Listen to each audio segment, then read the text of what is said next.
Star Wars fans. Thank you very much for coming back. This is your second visit to look at my collection. My name is Dave Clark. I'm a member of the Jedi Council. Hopefully you've come across some of our other videos as well. If this is your first time, welcome. Thank you very much for taking the time to come and have a look at one of our YouTube videos. I am a Star Wars collector. I love Star Wars and I love collecting Star Wars bits and pieces. And today I've decided to focus on a particular range, as with the last one. This time it is the Cartoon Network Clone Wars cartoons. Now these were released in the early 2000s and are really well loved by fans. Now I don't think that they're canon anymore, just given some of the things that happened within the cartoon. For instance, we have Asajj Ventress. For the first time she is brought in, she's introduced as a character, but she dies partway through the cartoons. Similarly, we have other villains who never appear in The Clone Wars, which was the TV show that ran initially from 2008 till 2014 and has just now been re-released via Disney Plus for season 7. So this is a completely different set of cartoons, focused on the same period of Star Wars history during the Clone Wars. But this was released via the Cartoon Network. The cartoons themselves were produced by, or directed by, an individual called Genndy Tartakovsky. I'm hoping I've pronounced that correctly.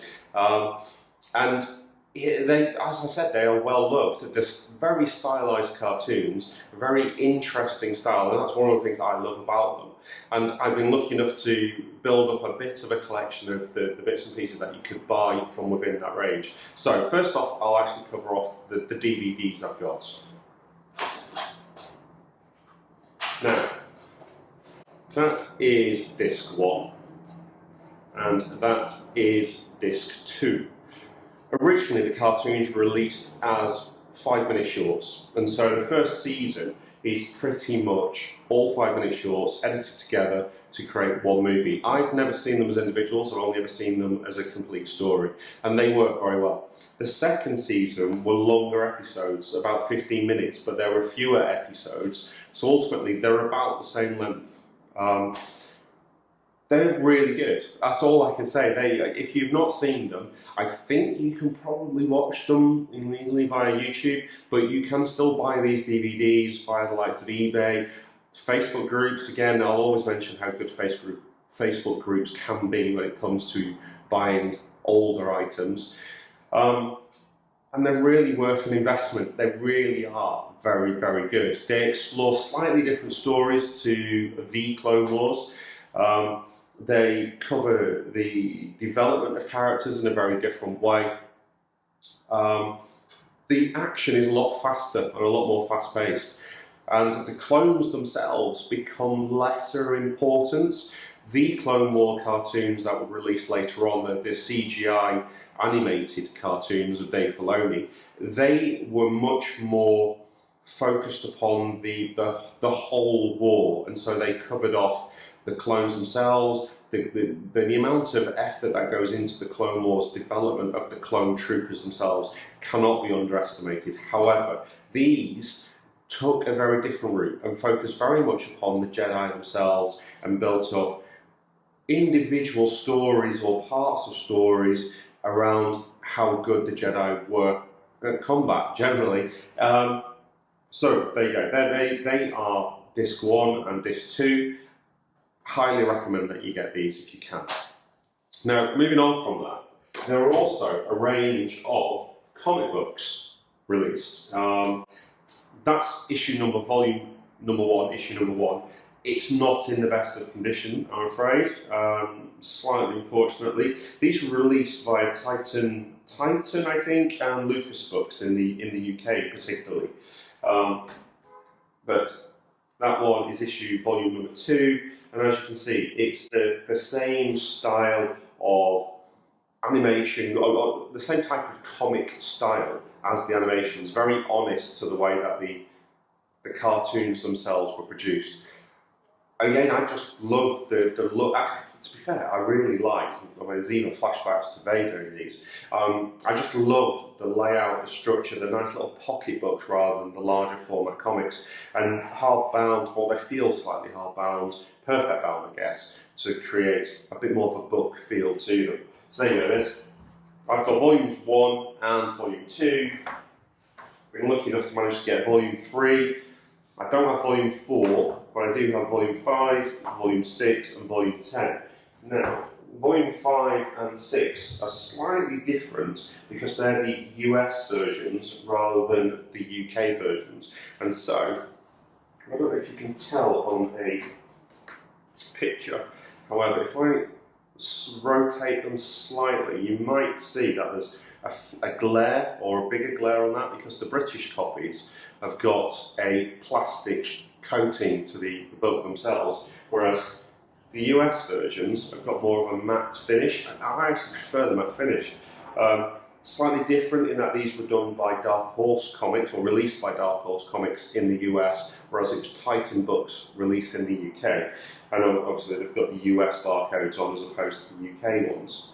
But the comic style is exactly the same. Again, very, very honest to the cartoons themselves. Now, these are not accurate representations of what you saw in the cartoons. These were just done in the same style as the cartoons. So they took the stories in very different ways. You saw other Jedis that you wouldn't necessarily have seen in the TV series that was run. Brilliant range of comic books.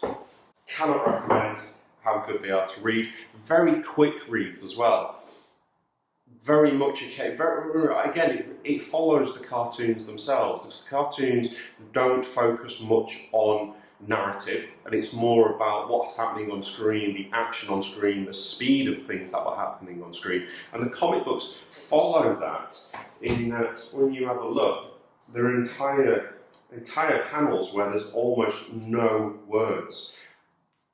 And that is fairly common throughout all of the comic books. You read through very quickly. If you've got children, it's a great way of introducing children to the story because of the fact that there's not loads of words to read. So, the final part of my collection for Clone Wars, for Clone Wars, are the figures themselves. Now, I've got every single figure that was released. All I'm missing are the multi-packs. There are 3 packs that were of 3 figures each, and so there's 9 figures in total. Some of those are actually copies of what you could buy individually. I don't have any of those 3 packs.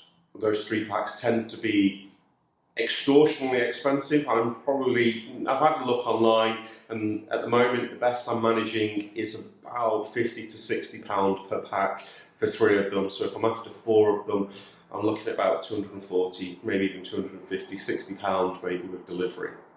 So it's slightly prohibitive and prevents me from buying them at the moment. But that doesn't mean that these aren't fantastic figures in their own right. So there we have Master Yoda. Again, done in the style, the Genndy Tartakovsky style.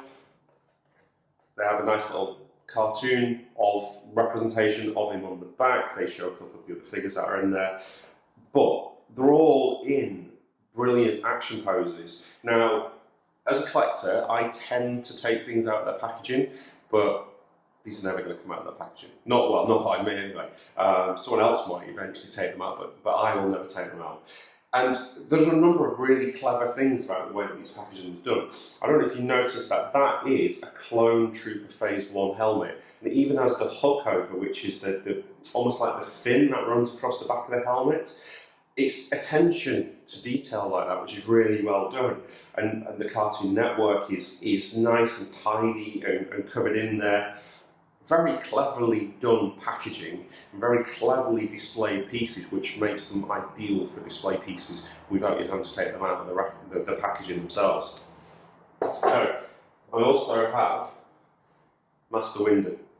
Now, again, within the cartoons themselves, you see him on one adventure of his own, which is just superb, and he takes on an entire battle droid army on his own and defeats them, and then goes for a drink.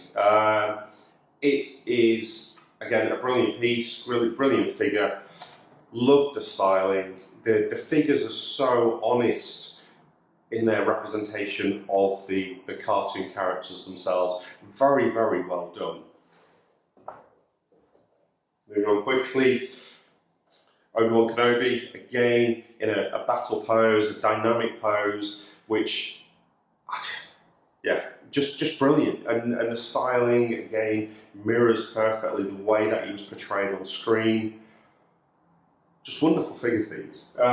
There are two Anakin figures that I've got, so I'll show them side by side. One of them is Anakin at the beginning of the story, where he is still the Padawan. In the cartoons, unlike the Clone Wars animated CGI animated cartoons, Anakin is much more petulant child. It's the only way of really describing him, which ties very much better into the way that the movies portrayed him. Less about the accomplished warrior who is level-headed, who is in control of his passions, his emotions. He's very, very petulant, very quick to anger, very quick to make decisions that are not necessarily very good for him.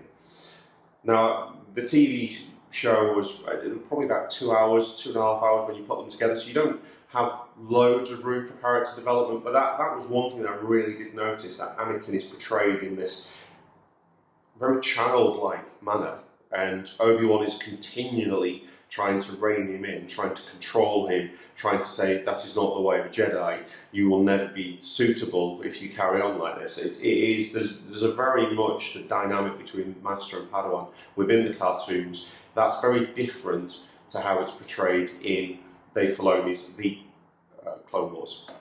So the second one is an interesting one, because it shows him with a red lightsaber behind. Now that is Asajj Ventress's, because he battles Asajj Ventress within the Clone War cartoons and defeats her and has her lightsaber at the end of it.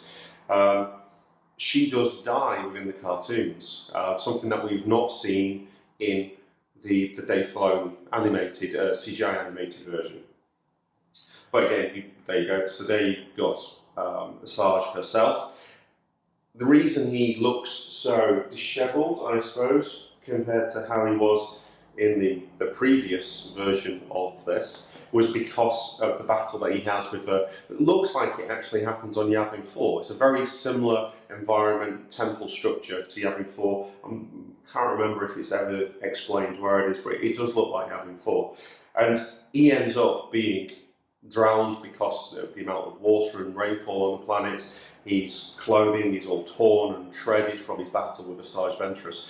The way the battle is portrayed is a very brutal battle between the two of them, with lots of forceability, trying to drag each other, trying to throw each other, trying to remove each other from the fight, not necessarily just using lightsabers. So whilst we're talking about villains, you have this guy who's Dirge. Now, he never appears, as far as I'm aware, in the CGI version of the Clone Wars. He's a very interesting, very strange character in the way that it's portrayed. So he occurs at the very beginning of the story on a planet that Anakin and Obi-Wan are battling. Anakin is above in a starfighter, Obi-Wan is on the ground fighting the land battle. And Dirge seems to have been put in place by Count Dooku, sent as a reinforcement, and he leads a squad of IG assassin droids, all mounted on speeder bikes, all carrying lances. And they go into battle like this as almost like a number of knights going out to battle, to which Obi-Wan Kenobi, in clone trooper armour, goes into battle against them with a mass rank of clone troopers, again all on speeder bikes, all with lances. It's a fantastic battle and very quick the way that it's run. But going back to Dirge, the interesting fact about him is that he appears to die in a battle against Obi-Wan. at the beginning. But it turns out that there is something very strange about him. He wears this armour, you don't really see him. However, he seems to be able to repair himself by tendrils come out if he has because Obi-Wan severs his arms, leaves him to die, and he is able to extrude tentacles from what's left that are able to pull the arm back to him and reattach it, and so he's fit for battle again. And so you see him in a second fight against Obi-Wan, when Obi-Wan storms the main headquarters on the planet that they're looking to invade. In the end, Obi-Wan ends up within Dirge. Dirge swallows him or drags him into himself, using the same strange tentacles that he uses to pull himself together. And you think that's the end of Obi-Wan. Obviously we know it's not, and then Obi-Wan manages to make him explode from within, quite spectacularly. The other two villains that I've got are more familiar. First off, Count Dooku. Now, at the very end of the first DVD, you have a number of Jedi and Padawans who are trapped on a planet, surrounded by the Separatist army, and all of a sudden they're being picked off one by one, and you don't know who it is initially, but ultimately it becomes known that it is General Grievous, and he's slaughtering the Jedi one by one, which is why he's got multiple lightsabers there, and taking their blades. So it's the first introduction that we see of Grievous. And finally, we have Count Dooku.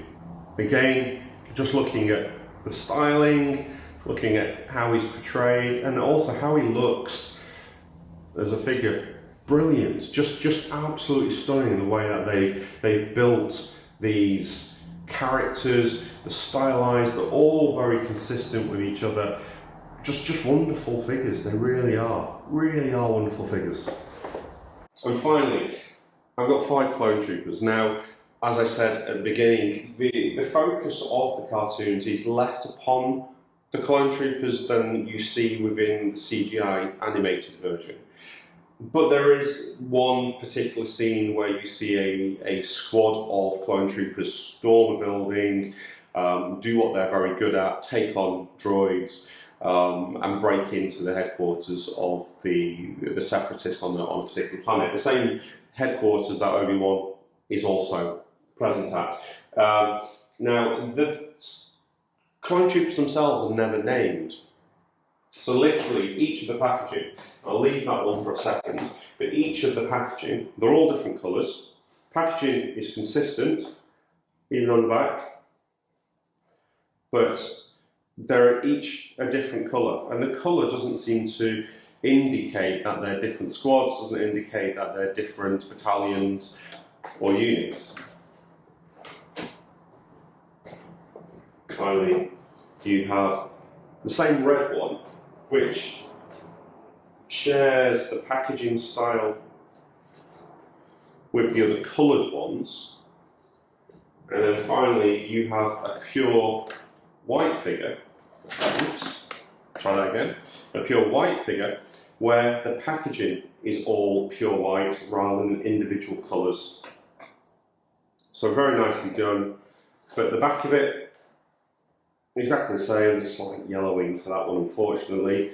But then these figures are 12, 15, 16 years old. They're all around 2002, 2005. And then the last one I wanted to show, packaging is slightly different in that it doesn't have, as seen on the Cartoon Network, but all the rest is the same stylized helmet, forms that sign, Star Wars. You've still got the imagery down the panel. On the back, you still have the imagery on the back. You still have the name across the base. It's just that one thing that's slightly different. And I've not seen that in the others, so I don't know if that was just this figure or whether I've just managed to get a slightly unusual figure, and normally it would have that. And this is an officer, or ARC trooper as it's actually called on the packaging, but it is the closest that you see to an officer. He gives instructions, the other clone troopers follow the instructions. He is also, I guess, what ultimately becomes the likes of Cody, Rex in the CGI animated shows. He's got the skirt, he's got the two pistols, one of the quite big pistols that fit into holsters, and he gives you the instructions. He even has the little antenna on the side of his helmet that the other troopers don't have, and the shoulder pauldrons as well. So that's it, that's the entire collection. I've got a massive table behind me now. Yes, a fantastic range. I cannot say how much I love this sub collection of mine. Maybe I will get round to collecting the final piece in the set, or the final 4 pieces in the set. As I said, these multi-packs of 3. They do have the same figures in. There's only, I think there's a couple of extra slightly different figures. I think there's a different Obi-Wan in that range. So I would then have 2 Obi-Wans. But you have the same 2 Anakins, you have the same Sarge Ventress, you have the same clone troopers. There's not a lot extra that you get by going down the route of buying the multi-packs, other than it means that if you're a completist, it means that you get the entire range. So that's me done. Relatively quick, I think, because it's a small range. All of the figures share a very similar look and feel. I've tried to show you as best I can close up so you got some idea of what they look like. They are superb. I really do like them. I cannot rate them enough. I'm so happy that I've got such a complete set of these figures in such good condition. I'm going to carry on looking for the other books in the range. I've got a few copies there up to volume 10. There are more volumes, so I will be hunting them down. There's also the differences between the UK and the US copies, which is, okay, unless maybe you're a major geek and a major collector, it makes no difference whatsoever. I think I might fall into that category, so it does matter to me. So I will be looking for the rest of them. All I can say now is thank you very much for listening. Hopefully you've stuck with me through the entire list. Check out the other videos that we've now got hosted on YouTube. Check out our Twitter account, check out our Facebook. We are very active across Twitter. We're becoming more active on Facebook now. We've also got a website with a number of articles, opinion pieces, narrative descriptions around pieces of our collection. Please check us out, see what you think. Engage with us on social media. Like I said, we regularly interact with people who comment upon our posts. We're more than happy to get into discussions talking about Star Wars. We love Star Wars. So again, thank you very much for listening. Hopefully you stuck with this. I'll speak to you again. Thank you. Bye.